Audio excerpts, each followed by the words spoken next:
Right, I've just dropped the bike in for certification. We'll see how we go.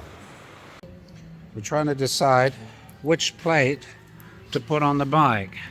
This one? It does look quite big, doesn't it?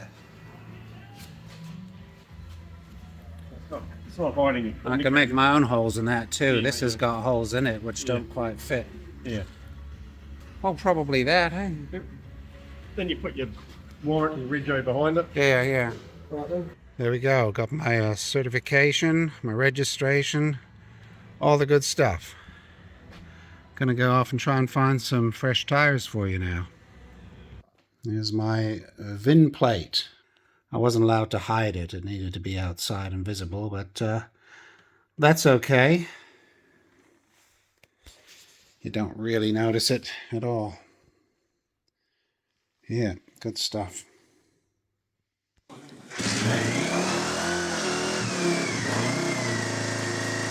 Such a different sound. How long did it get? It's hard to get on.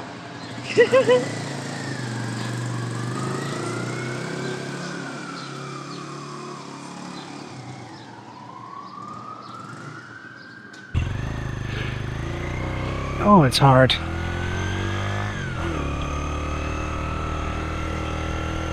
Is it choke in? Yep.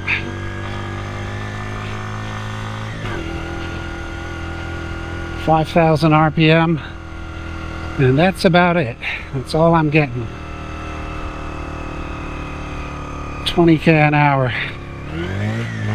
Going to second gear. There's no way it's getting up the hill.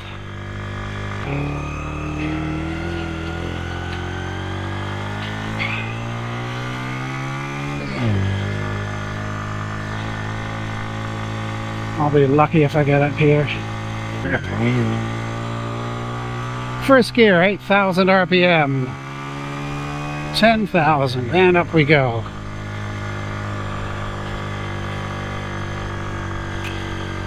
Whoa. Oh, come on.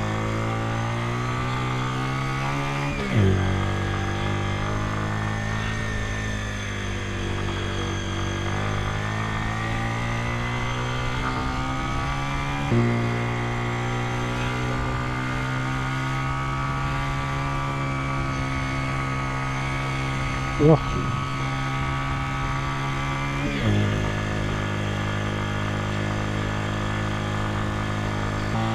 I mean, here I am on the road, registered, certified, everything.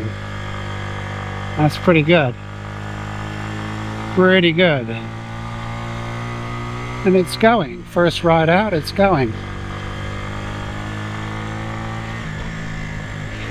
Boy.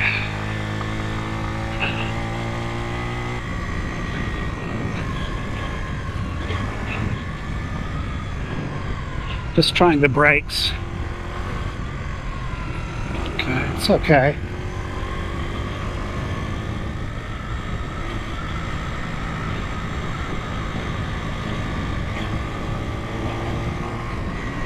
$50K? Well, it says $50K. I'm doing $50K.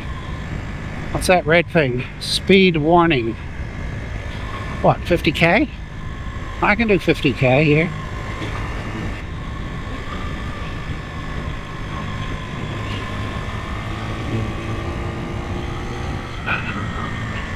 I like riding this bit on my Ducati, but that feels a lot more stable than this thing.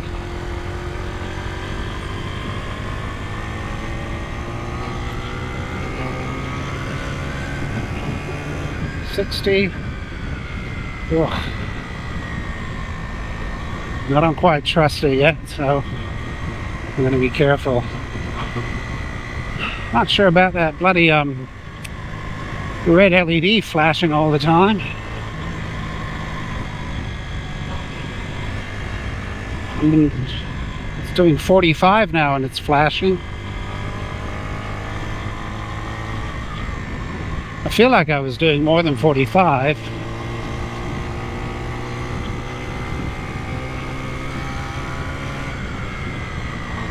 I'm gonna stop the bike here. I've got some footage of my Ducati ride here. One of my first rides on that. Might just do the same again. Right here. Let's see.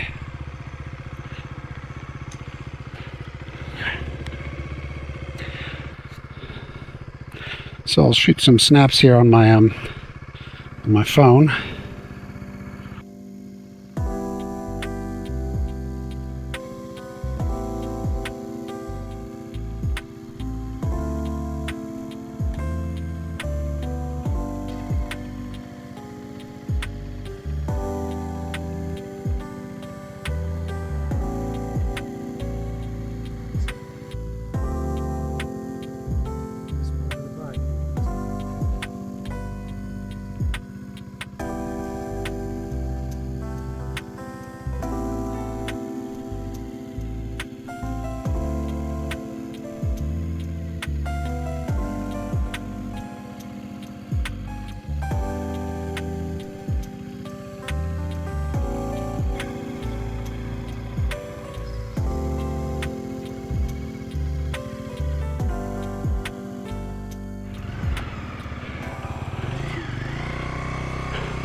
That's a big jump, about 3,000 RPM from second to third. That's massive. Ah, go, go, go!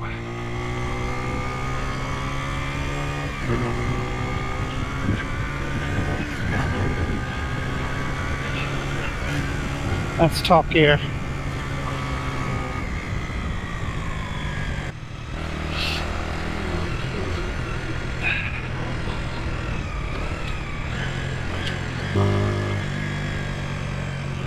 Nice. Should try and get some snaps of the car there. Try and take a photo somewhere here.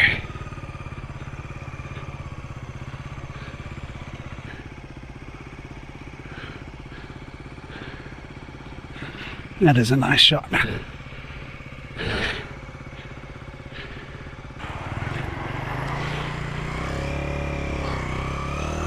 Oh, feet up, full throttle, nothing.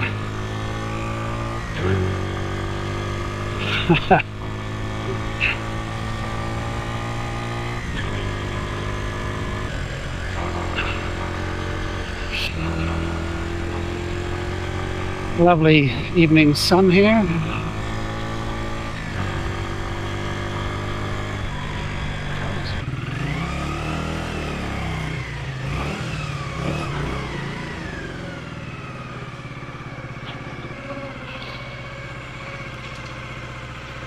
I'll have to go over the bike and just check all of the fittings.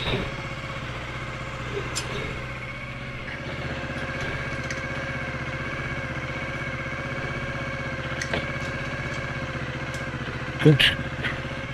209, so we've put about 12k on it.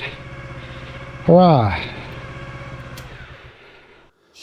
Alright, there we go. So I've been out on my first proper, legal, certified, registered road ride with the bike. First it's been on, I think, forever in New Zealand, because it's never had a number plate.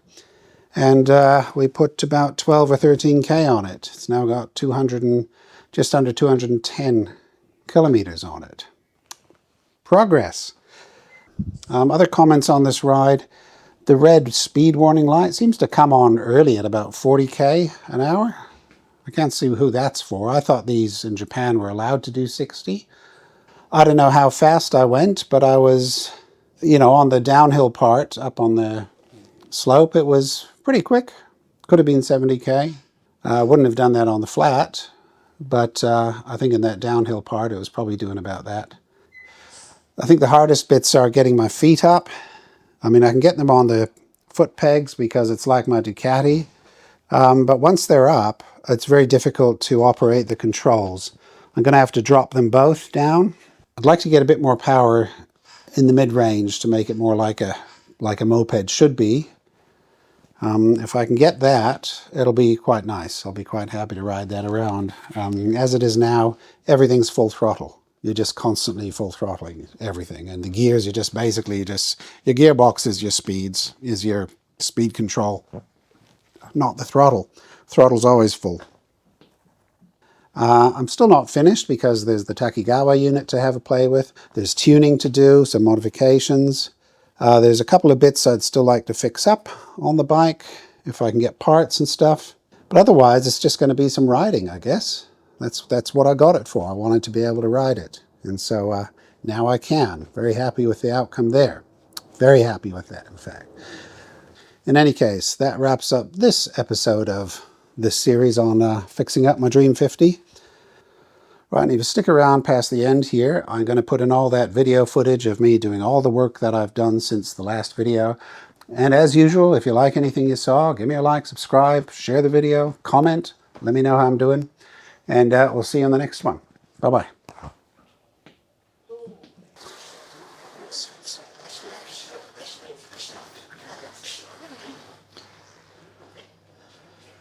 Now the bike has not run since the last video, where I started it a couple of times, had a quick run up and down the driveway, and then started in here. Well, I guess I should tell you what the exciting news is. The exciting news is that I have approval to have it certified, upon which I can register it. Now I should explain that these bikes were never imported into my country and have never been through any certification or anything like that. And so that basically means you can't ride them. You can't register them and you can't ride them on the roads. Part of my intent, or my main intent with purchasing this bike, would be that I would be able to ride it on the road. Obviously I'm not going to commute on this thing, but it'd be fun to put it in a couple of classic runs or the DGR ride coming up next year. And I like 50s. I want to ride it. I want to get up on the hill and just run around the city a bit. I think it'd be fun. Now, in order to register a bike in this country, it has to be certified. In order to be certified, it has to have all kinds of paperwork. If it's a second-hand bike that's been registered somewhere else in another country, you're supposed to have a whole lot of documentation, which is the deregistration certificate, import documentation, and a ownership trail, that sort of thing. Well, I had none of that with this bike. So it's a bit of a dead end. I actually purchased this bike off the wife of the person who owned it prior to me. He had passed on, and his son had put it on the auction site a couple of times. I saw it there. Price was too high. Eventually, I went up and looked at it and made an offer. And then it sat here for many years whilst I went through this whole process of trying to get together what I needed to do to be able to get it certified. I knew it didn't have the right documentation, but there are exemption processes one can go through. And it's a hit and miss. What I did may not work for anyone else, but it worked for me. I was very thorough and very polite and got all the documents I could possibly get together, and it worked. I got the approval to have it certified. So tomorrow I'm going to take it to a certification place. They're going to look at it and make sure it has the lights and the brakes and all that sort of thing. And when that's done, then I can register it. I just need to start it up, flip through the lights, make sure it works. I seem to recall I wanted to take that apart. I think it's a bit sticky. So when I say it's sticky, you flick it on and I can feel it engage, but then it's supposed to probably flick back to the middle by itself, and perhaps you push it. Oh, I think you push it to release it. So let's get that apart and just have a look in there.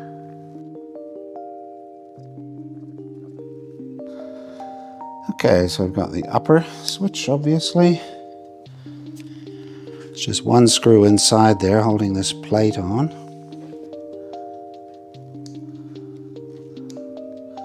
Well, it's all about that one there in the middle. could take this all off. Yeah, this is just sticking like glue.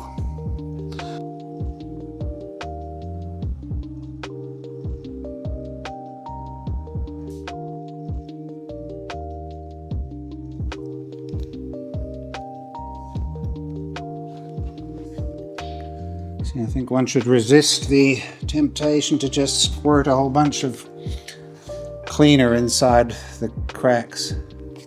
If you do this, only takes 10 minutes and obviously is a better outcome. There, onto that thing there. Put some on the back of this just to hold it in place. I think I can just stick that there.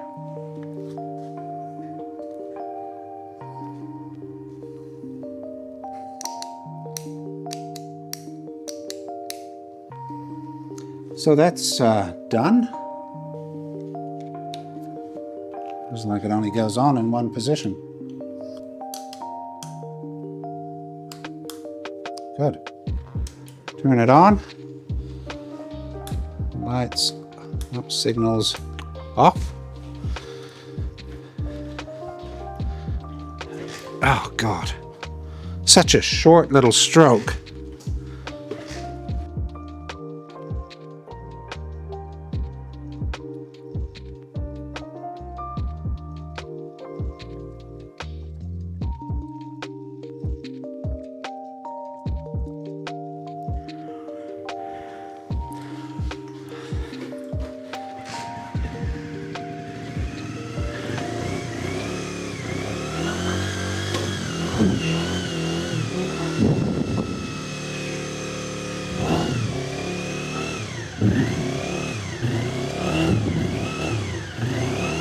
Yeah, it dies when I turn the choke off. And then it dies because the choke's on.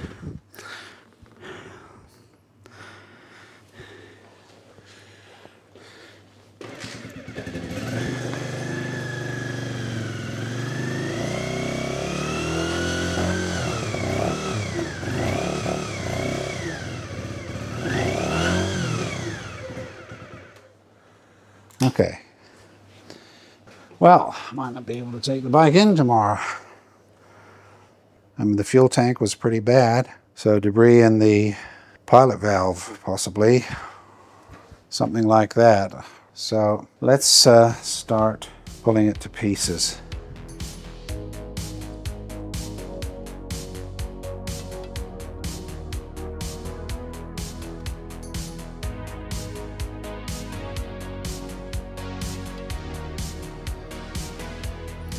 Not exactly gallons of fuel coming out of there. Hardly anything. Maybe it's the fuel in the tank. I'll probably have to pull the tank off. So we're looking at a full stripped down tank and carb and then put it all back together. Okay, that's what we're doing.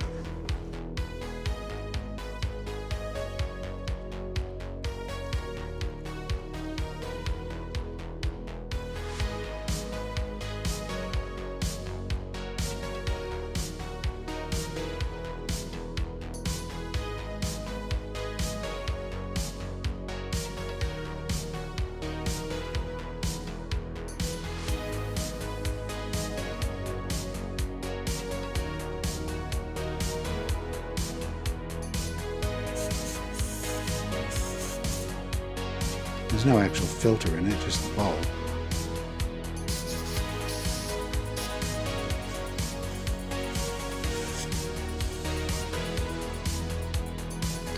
I think this is the problem. This is all gummed up. I'm going to poke this up there. This is a brass brush that has soft brass. I'm just going to carefully try and go back and forth, basically to not wreck the filter. This is cleaning up.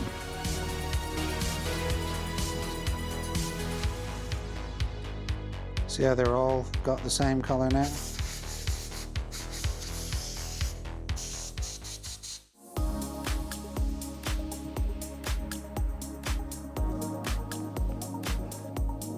Good.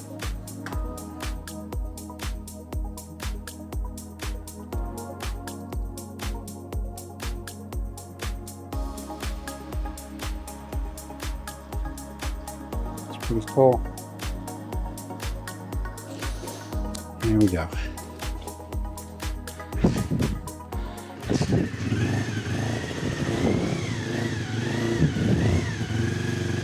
Okay. Okay, now it's when I put the choke on full, it dies like that.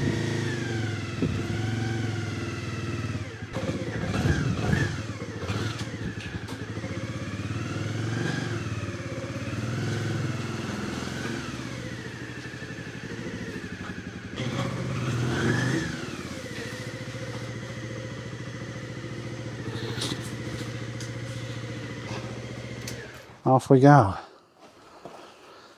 I need to load it into the van. Maybe I'll do that in the morning. It's time for dinner. All right, so I've been to pick up my bike, and after the 4.5 or 5 years, I now have a plate for it. Very, very happy. That's been the whole goal of this whole thing, is to get that. Got a warranty fitness. Got the registration label for it. And I've ordered some tires.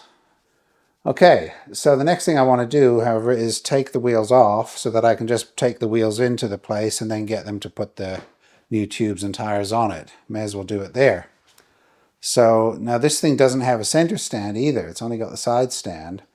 So the options are to lift it onto something and just balance it, which doesn't sound good, or to use my hooks. I put these hooks in the ceiling on purpose, or for this purpose, in fact. And so we're going to do that. I'm basically just going to be lifting it up myself.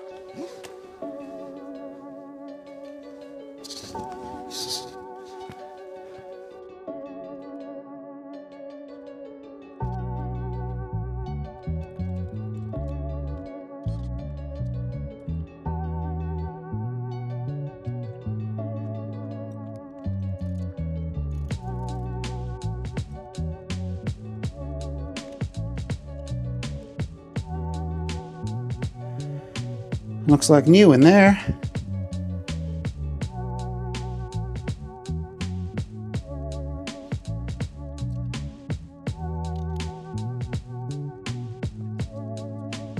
Well, that's looking pretty bad. I mean, it's had sticky chain lube put on it. It's not an O-ring chain, which is handy. Just makes it easier to clean.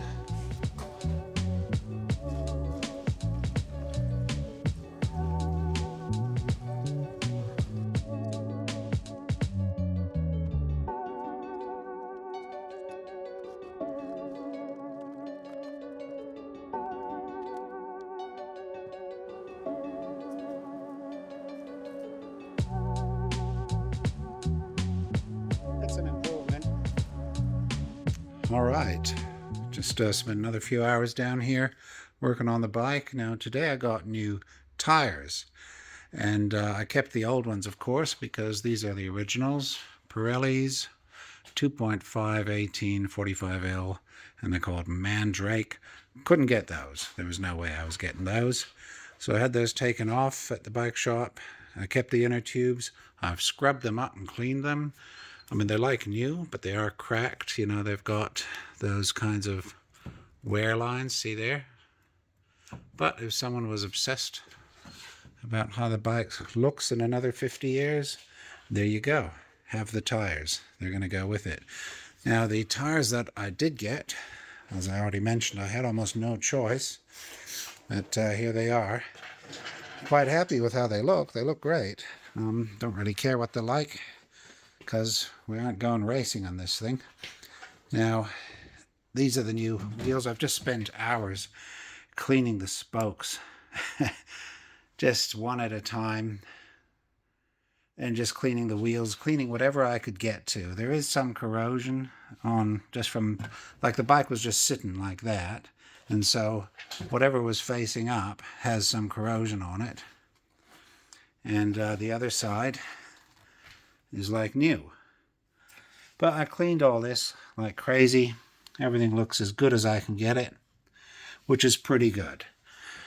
Right, and so here's the new tire, and I'll compare it with the old one. Pretty damn close, isn't it? The only difference I can see, really, the old one has a an uninterrupted piece here, just either side of the center line. On here it is interrupted. But it looks period. It's called a Giro, made in Taiwan. Oh, I thought they were from Thailand, but they're Taiwanese. Okay. Quality stuff. They're 40L instead of 45L. There's the tire there, HF319. That's the tire model, HF319. The L refers to the maximum speed of the tires. Okay, here's the front wheel, also looking very nice.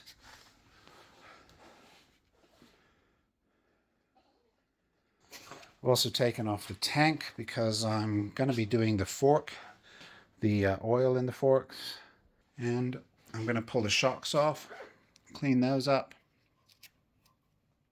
Same as the wheels had. Down here there's this surface rust here, but that'll come off real easy. And here we can see that the bike really has had no use at all.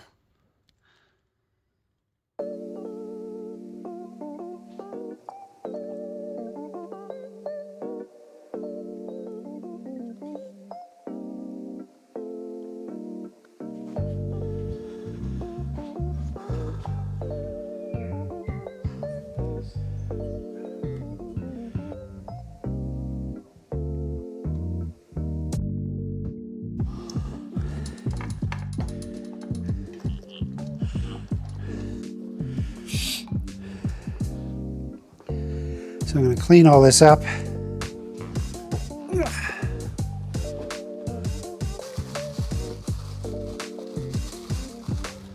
That'll do.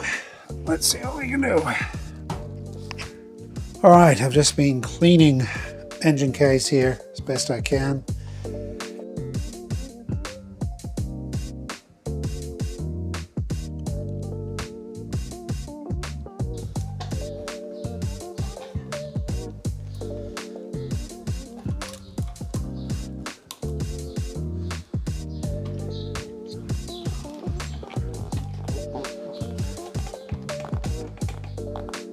Go. Not bad. Not bad at all. There we go. Straight in.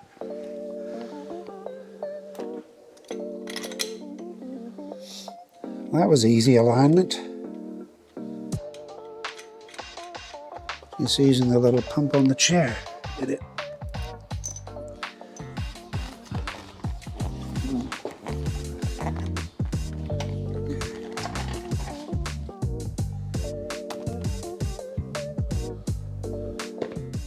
There's no oil behind this, so it doesn't really matter. However, because the last one, I had to cut it off and strip it off. I don't want to have to do that next time. So this stops that happening.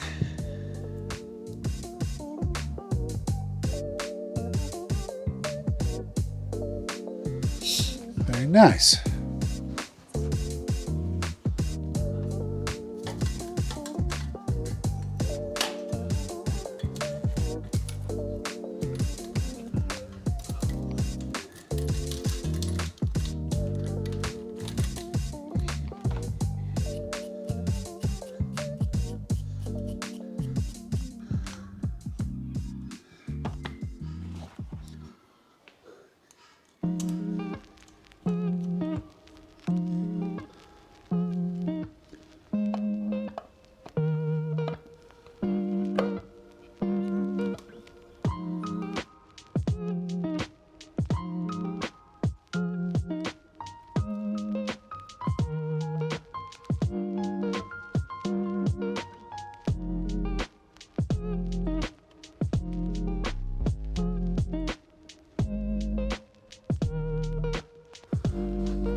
So I'm thinking of taking a shock off. Now if I drop one, there's no bolts behind, the rest will stay put, so that's fine.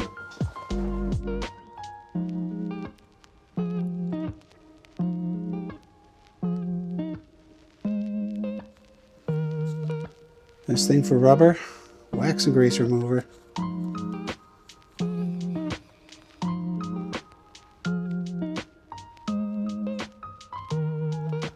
Just showing how filthy it looks.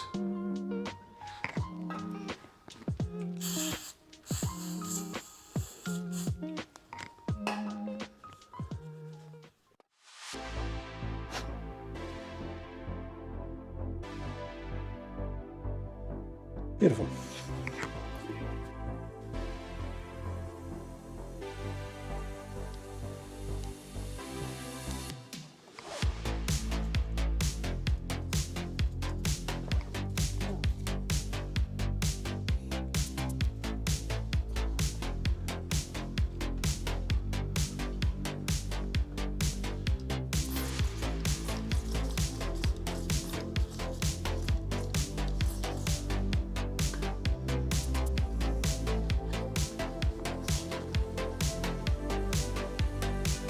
Quite happy with that.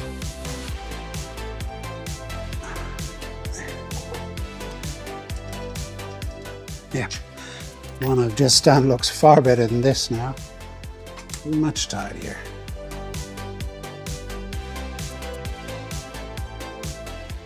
See how it's got all that rustiness on there? And inside we'll get rid of all that.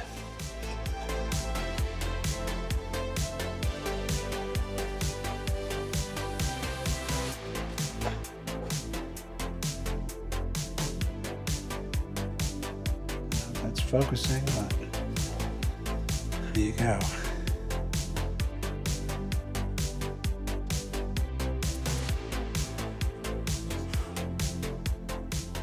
That's nice. That's come up very good. Come up all the way around with shine. It was only sort of halfway around.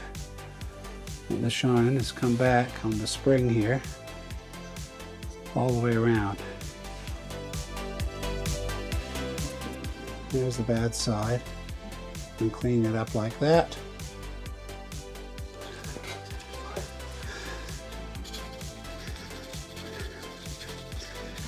And it could be put on the polisher, but I didn't really want a polished look.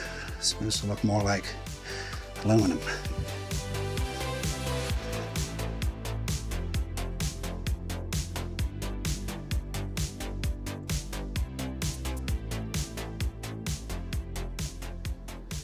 Great, very happy with that. There's a mark back here that it's hard to tell if it's marked all the way through the paint or if it's just because of someone putting a paint pen on it, because someone has gone around the bike with a silver paint pen. Touched up a couple of spots there and on the back. And some of these are spots that could have possibly just been polished out. Yeah, that's just paint pen on top, but it might have some scratches. Right. So you can see it, obviously.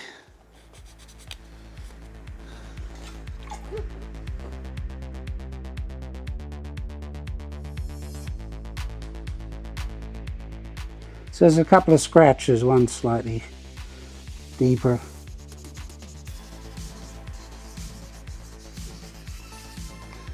It already looks 1,000 times better.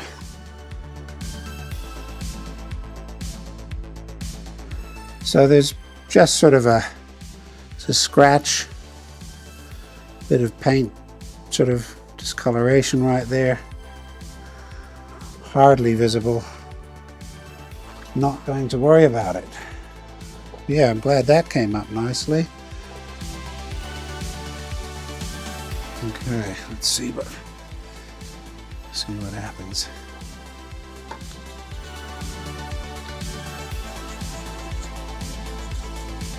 That one's gone.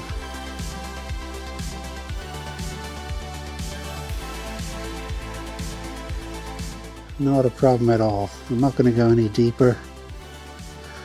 That's fine like that. Yeah, so it's a scuff. Bit of a scuff rubbing from a cable or something, but that's way better. So let's put all this together with the obligatory spray of silicone all over it.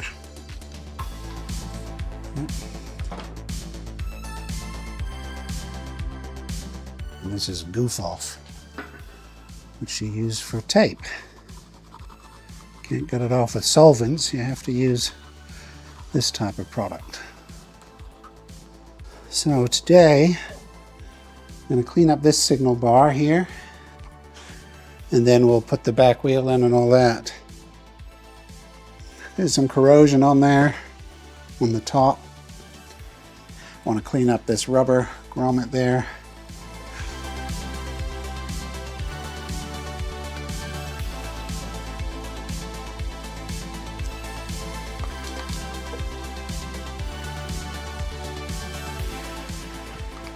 Let's see if we can see what that stuff is. That's coming off.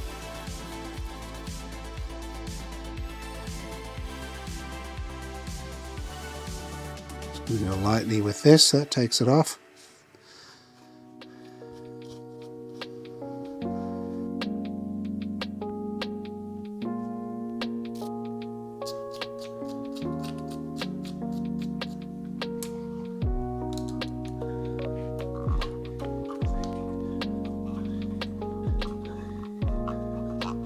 Looks good. I had to look online to see what this hole was for, and it appears to be a rubber, sort of a bung that you squeeze in there, and it's about that long, cone shaped, sticks out, and if you have a number plate that goes down that far, it can rest against that. So there you go.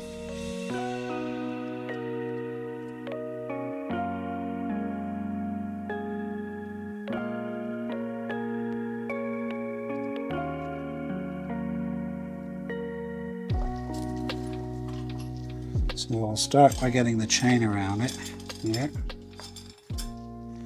like so. We'll try and get the disc onto it.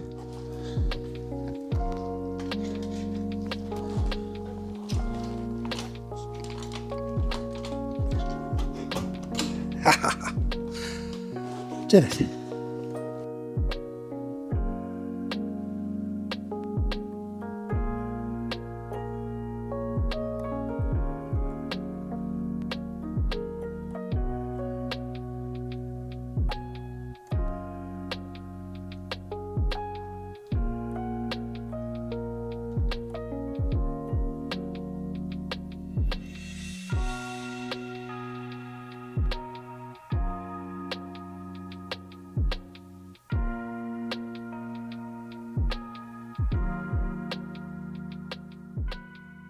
All right, let's carry on with the back end here. I purchased this little gadget because I figured out that's what goes in there. So what I'm going to do today, I think, is attach the plate and the registration stuff, the warrant. I have to figure out where I'm going to put the holes and drill them. Well, let's get some screws, figure out how we're going to mount it. I bought these ones. So for the number plate, I sort of want to use these because this is what the bike has. It's got these screws everywhere. One of those looking like the other. Pretty close, but this one's shiny.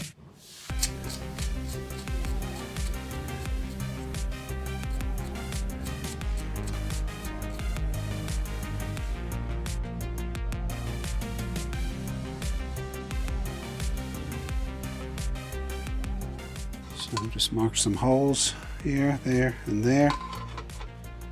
We need 6mm holes.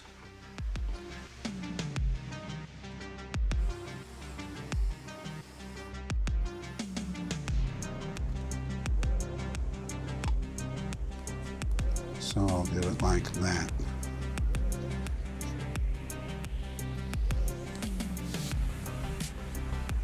Guess that's going to go straight on. May as well. So I'll just put an extra rubber washer around it there.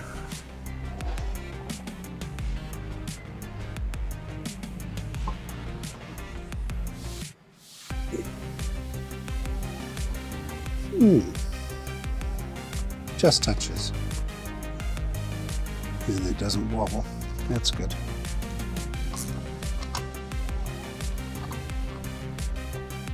My papers.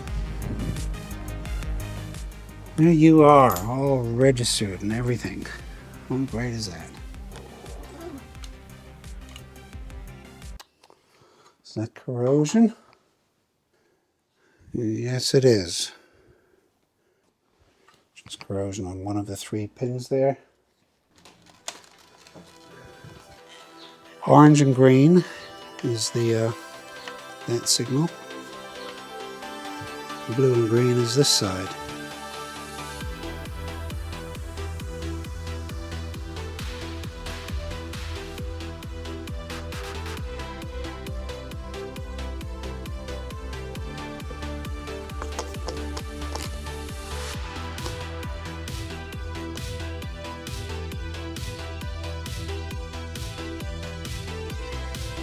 Pretty filthy. And then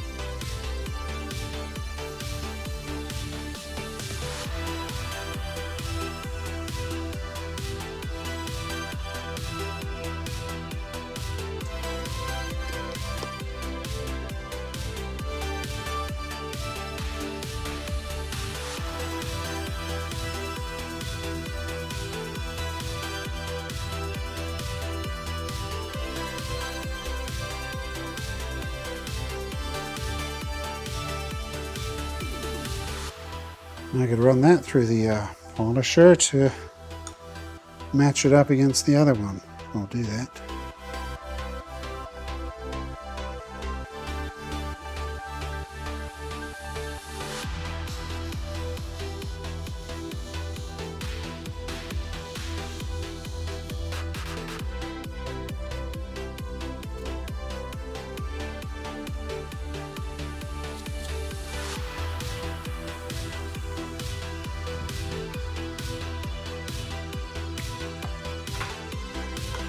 There we go.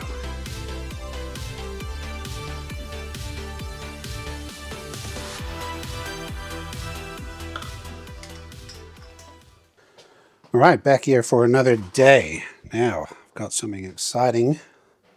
Just arrived in the post. I'm going to open it now. It arrived here from Europe in about 5 days to the other side of the world. And then it spent nearly 2 weeks at customs while they feffed around trying to figure out what exorbitant amount they're going to charge me for a 30-year-old part.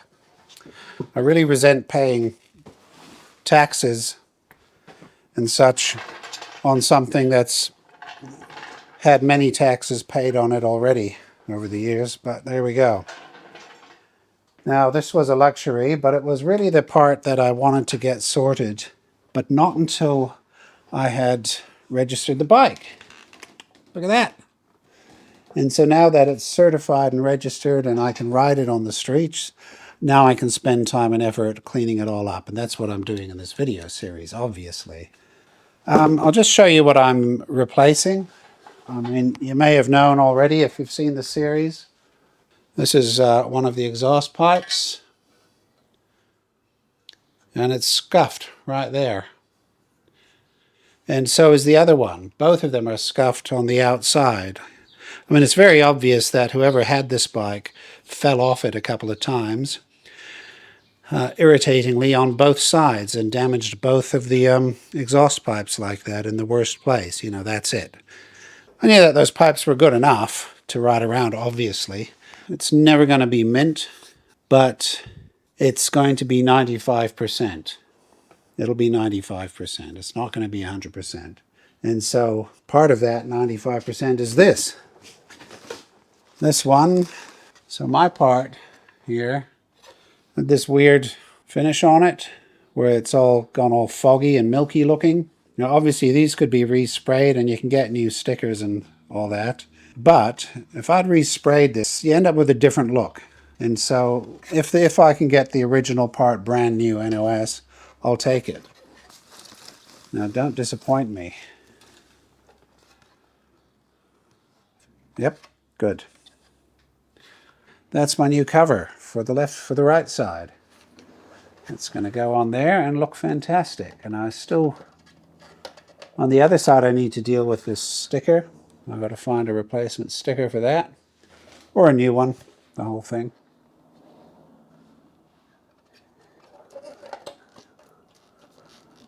Let me get my new screws as well.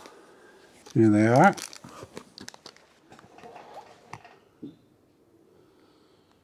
Yep, brand new and not screwed up. How nice is that?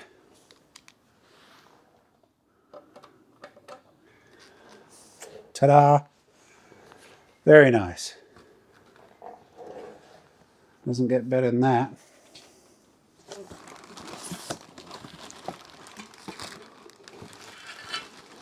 That's funny, it's got the same silver paint around the top there. Look at that. It's got the same bit of silver paint pen around the top there. How weird is that? Oh, and around here.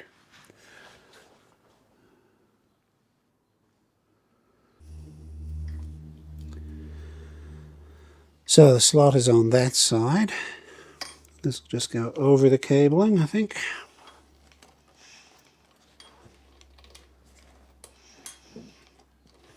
This whole bike is made for smaller hands than mine.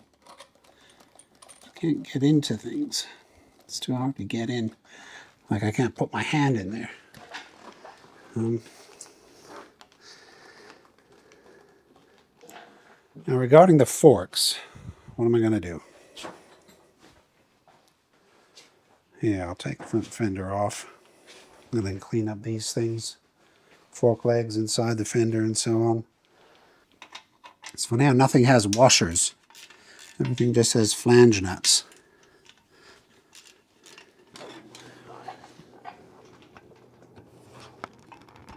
Yep.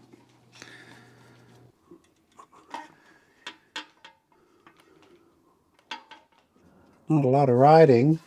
There's a little bit of rust in that corner. Otherwise it looks fine. The only issue with this is this, there's a little bit of a scrape there on the front.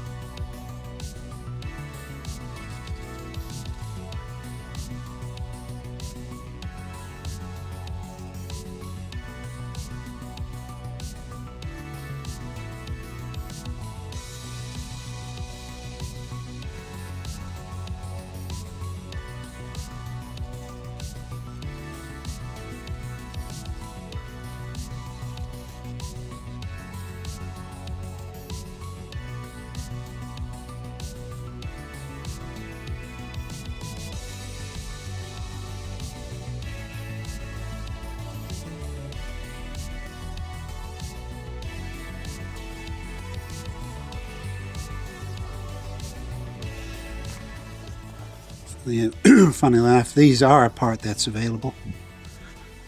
I didn't get them because I thought these would clean up pretty well, and can't be spending stupid amounts of money after those exhausts.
Caliper looks fine. Yep, we're in there. And poke it through. Here we go.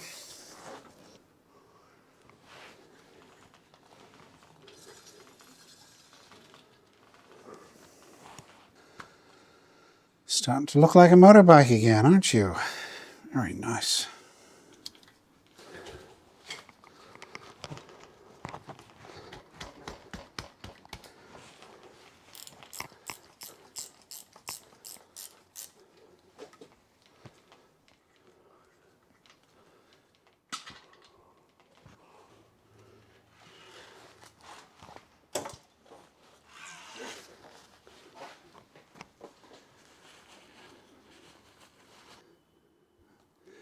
I think I'm looking at a reflection on the surface of the liquid.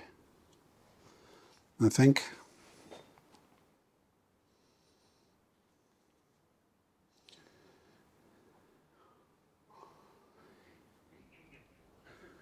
So there's this page, and now instead of Japanese it said front wheel suspension steering, inject fork oil. Recommended number 10, 82 cubic centimeters. Gently extend and retract the pipe several times to remove air bubbles. Bending the forks fully, wait for the oil level to stabilize, and then measure the oil level, 162. Install the spring with the narrow side down. So yeah, it wants at 162 mil from the top. Can't say there's much fork oil in there. Okay, that's fine. I can pour that all out. Might go straight into a bottle.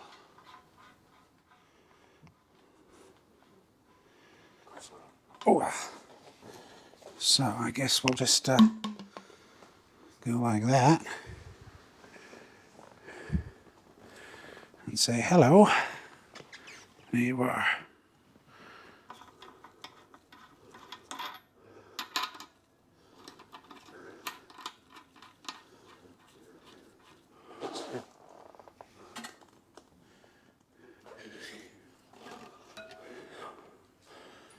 There's like nothing in this one.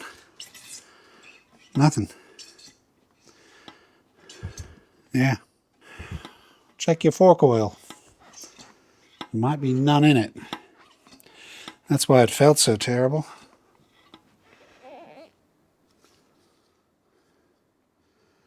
So, in any case, these parts can be cleaned up and dried and given a very slight spray. So the reason is just want to clean them up all the way around here. Same again there, around there. Another day in the shed. Here we go. So these are now done, but that's quite nice. I like that. Okay, so we're going to be putting those back on and obviously put all this back together.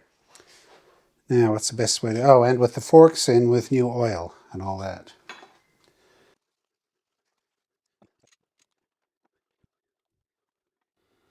Let's see if we can get it to accept a little bit of lube.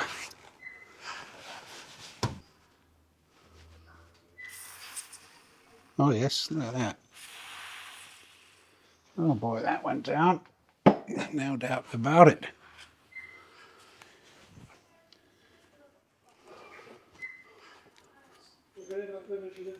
Such a hacky little gadget, that, but it sort of works. Especially if you use that kind of lube. Like this here, multi-lube gel. It goes in like a penetrating oil, very light, but then it sets as it sort of evaporates and becomes a bit more of a thicker thing. So you can get it way down a cable, and then it'll sort of set in there. I'm going to put it all the way on here to get as much slack as possible. That's heaps of slack now. I didn't have that before. So it's because of the elbow, the way that's attached on here.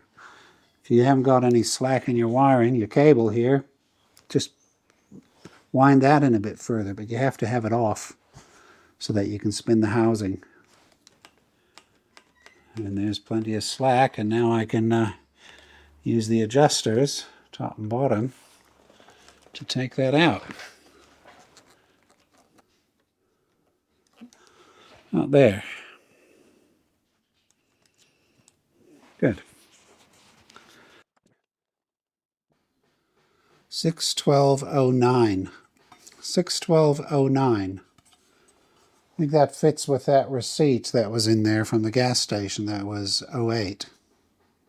So, it's a weird setup. So you get these rods, and that one's bent because it was crashed, I guess. Can I straighten that without breaking it? Let me pop it in the vise and see if it'll just square itself up. If it breaks, I've got nothing. Oh, I guess I could make that on a lathe.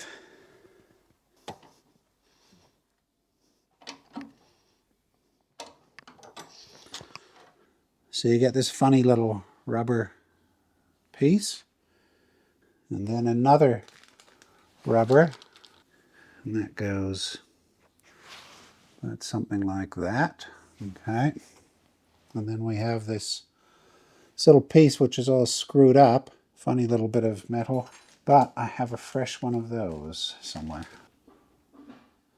And then this little plonker holds on to that rubber with these little feet. Oh, looks like that. And it's got these little pointy bits right there on top. And that catches on the clip-on here. There's a little hole on either side. Okay, so we got this little thingy, little rubber, which I think I'll put on that direction. And then take the other little rubber. This locates on the end there.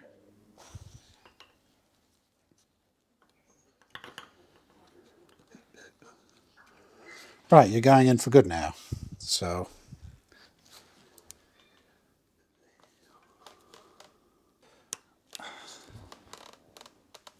okay.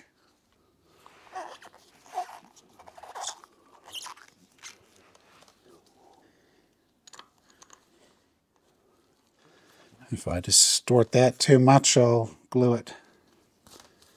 But for now, I'm just going to leave that. I've already been through this and cleaned it up. Okay, that looks better.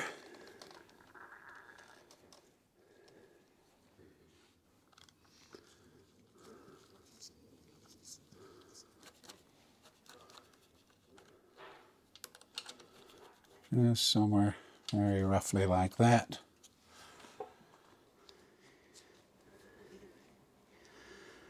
Goes like that. What a construct, eh? And that's in.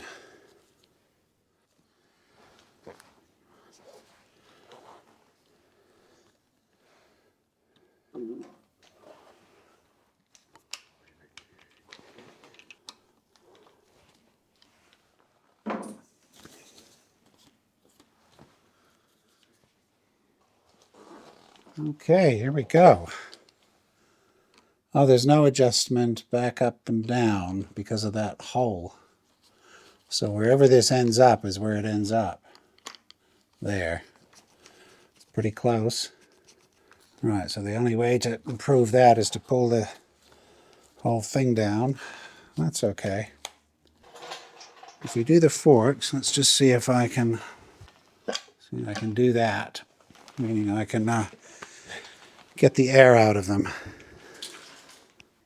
Honda Ultra Cushion Oil number 10, 82cc. That's it. To 300 in there.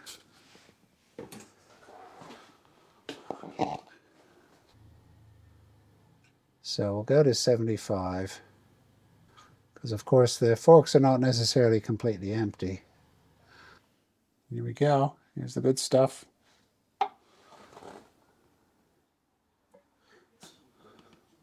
That's nothing. 82? What are you talking about, 82? 82. Well, that was so little. I'll be surprised if it went anywhere. Doesn't make any sense. But let's put that amount in the other side as well.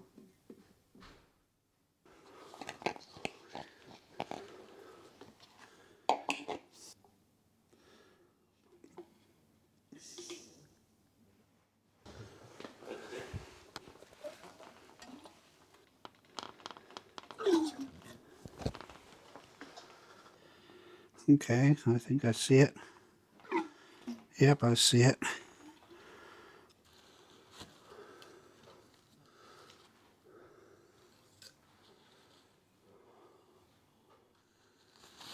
Gosh. I'll go an extra couple of centimeters. Gosh, that was right. That was right. If I go an extra centimeter,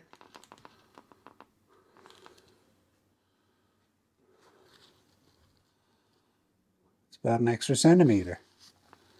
Well, that's incredible. Now, as it says, you put the smaller end downwards.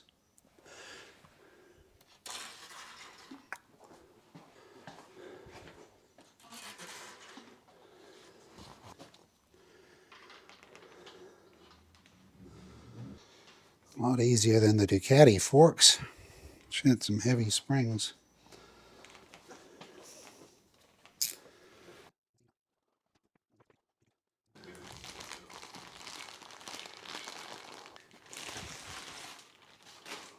Have a look at a brand new exhaust.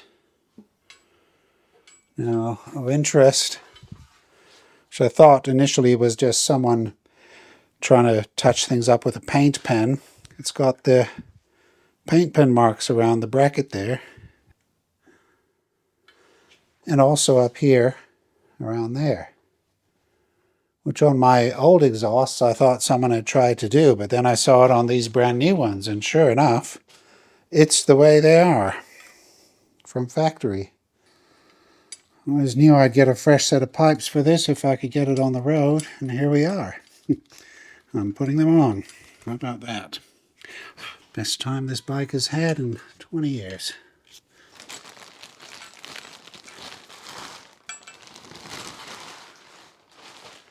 Here we go.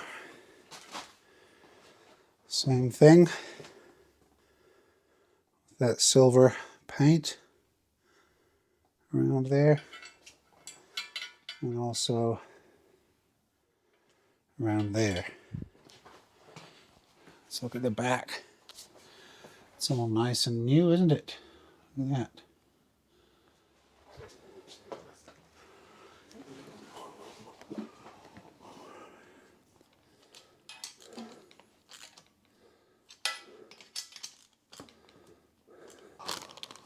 There we go. Just a nice fresh new screw for the side cover there.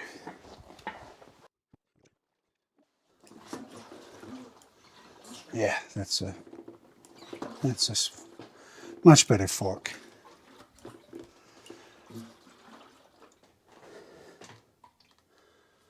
How many kicks? One.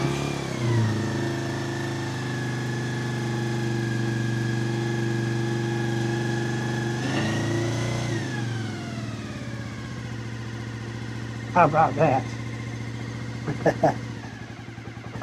Basically one thing.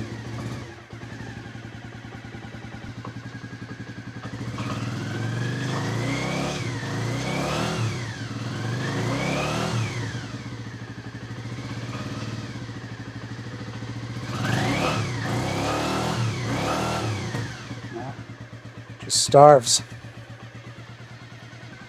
We'll see how it goes tomorrow on the road when it's properly warm.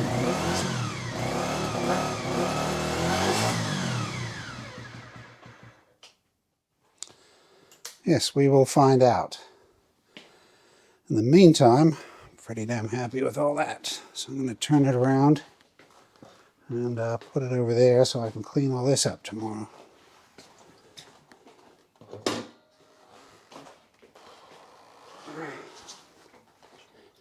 Let's see, can we do one of these? Pretty much. Yes, we can. Here we go.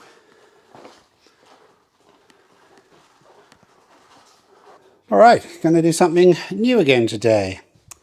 I've basically completed nearly everything on this bike. I just got 3 or 4 notes. One of which is to make these little stops that you put in here underneath the foot pegs.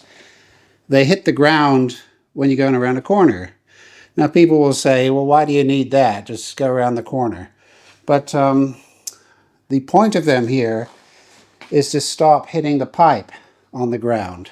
The originals are about that big. They look about, an inch and a half or more, inch and 3/4, inch and a half long. They're not available as a spare, although you can get other things to put in there.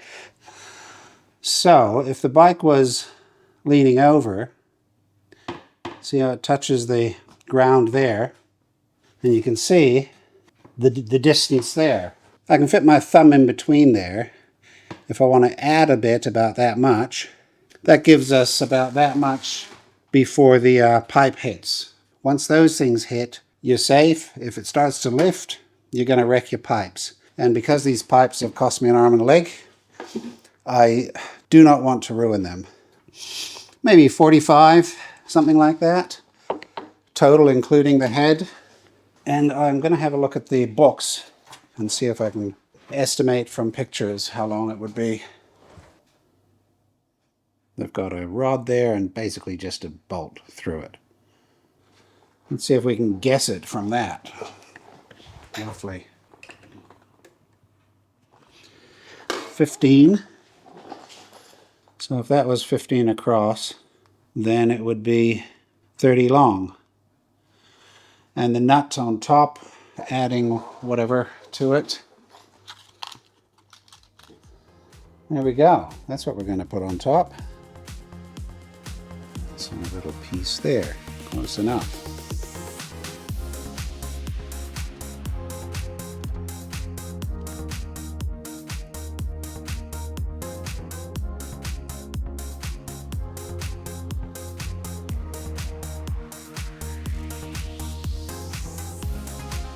Should it stay slightly proud of this nut, or underneath the nut, if it's inside of the nut, it sort of looks like a nut sitting on top.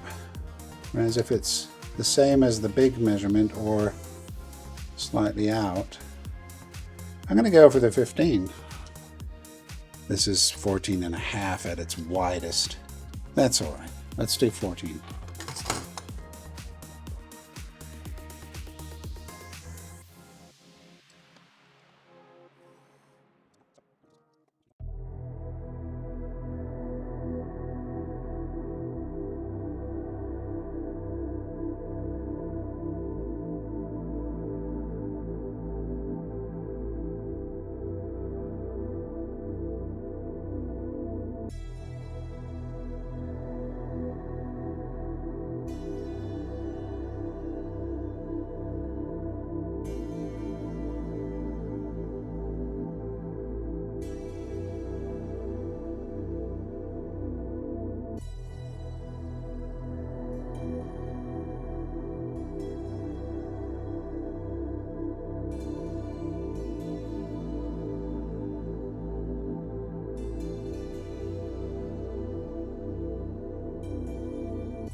So that should be our 14.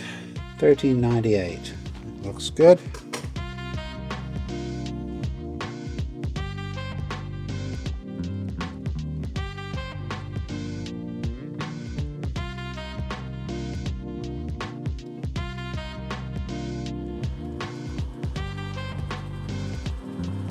So, we'll start around 250.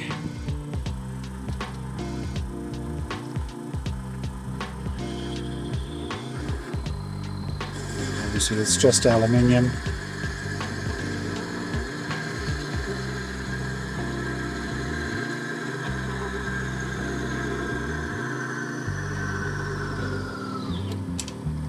There we go. Perfect. Yeah, very nice. First time I'll try.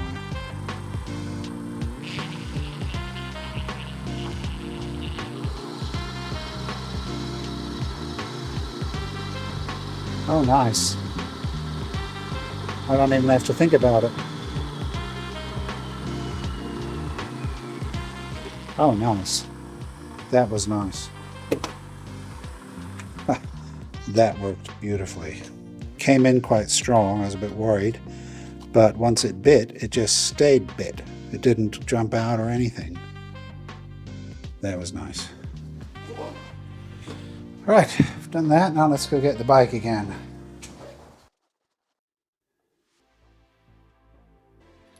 So we've got our 2 threaded rods. 2 nice little tubes. They came up real nice. They look manufactured, those 2. And then these 2. That's what's going on.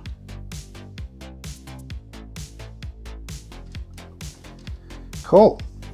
Real nice.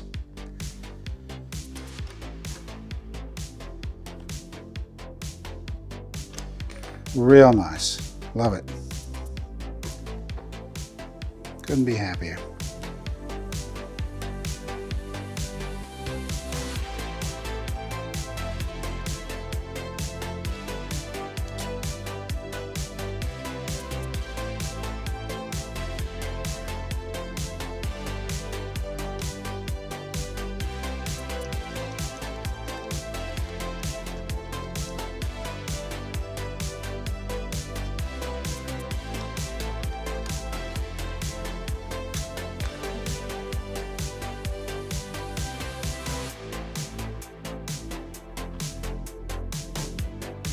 Excellent.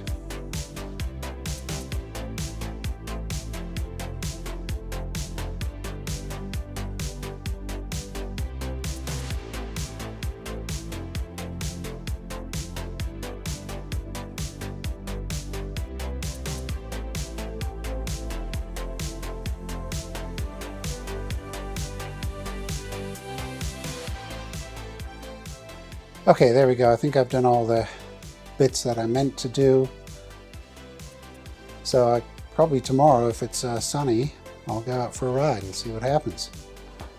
Here we go. Okay, enough of this.